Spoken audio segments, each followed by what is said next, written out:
नमस्कार शेतकरी मित्रांनो, तुमच्यासाठी एक अत्यंत आनंदाची बातमी आहे मित्रांनो. व्हिडिओवर जर नवीन असाल तर व्हिडिओला सबस्क्राईब करा मित्रांनो आणि एक लाईक करा मित्रांनो. चला व्हिडिओला सुरुवात करूया मित्रांनो. जर तुमच्या घरी उज्ज्वला गॅस कनेक्शन नसेल तर चिंता करू नका मित्रांनो. शासनाचा एक नवीन GR आला आहे मित्रांनो. त्या GRमध्ये असं स्पष्ट सांगितले की ज्या घरामध्ये उज्ज्वला योजनेचा गॅस सिलेंडर नसेल अशा योजनाधारकांना शासनातर्फे वर्षाला 3 सिलेंडरची सबसिडी म्हणजेच डायरेक्ट 800 रुपये सिलेंडर प्रति असे मिळून 2400 रुपये अकाउंटवर पडत आहेत. आणि हे पैसे लेक लाडकी योजनेमध्ये ज्या महिलांचं त्या अकाउंटवर पात्र आहेत आणि त्यांना लेक लाडकी योजनेचे पैसे मिळतात अशा महिलांच्या खात्यामध्ये गॅस सिलेंडरचे 2400 रुपये खात्यात वर्ग होत आहेत मित्रांनो. तरी तुम्ही चिंता करायची काय आवश्यकता नाही मित्रांनो. तुमच्याकडे उज्ज्वलाचं गॅस नसेल तरीही तुम्ही 2400 रुपयाचा लाभ घेऊ शकता मित्रांनो.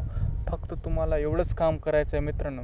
जर तुमच्या नावाने गॅस सिलेंडर असेल तर आपल्या घरच्याच्या नावाने आपल्याला ट्रान्सफर करावं लागेल मित्रांनो. मग ते उज्ज्वलाचा नसेल तरी बी चालेल, साधा जनरल असेल तरी चालेल.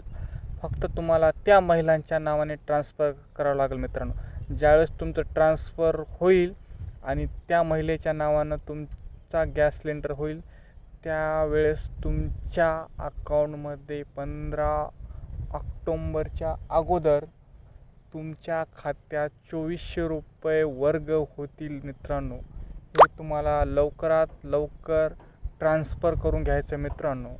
ही योजना होईल तेवढं लवकरात लवकर करा मित्रांनो. कारण महाराष्ट्रामध्ये विधानसभेची आचारसंहिता लागू होणार आहे मित्रांनो. जवळपास 15 ऑक्टोंबरला आचारसंहिता लागेल अशी माहिती आहे मित्रांनो. जे काय करायचे तुम्हाला 15 ऑक्टोंबरच्या अगोदर करायचे मित्रांनो.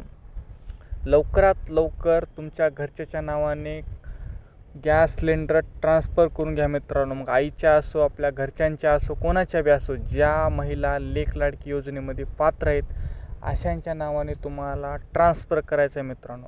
चला तर व्हिडिओला लाईक करा, सबस्क्राईब करा. धन्यवाद मित्रांनो.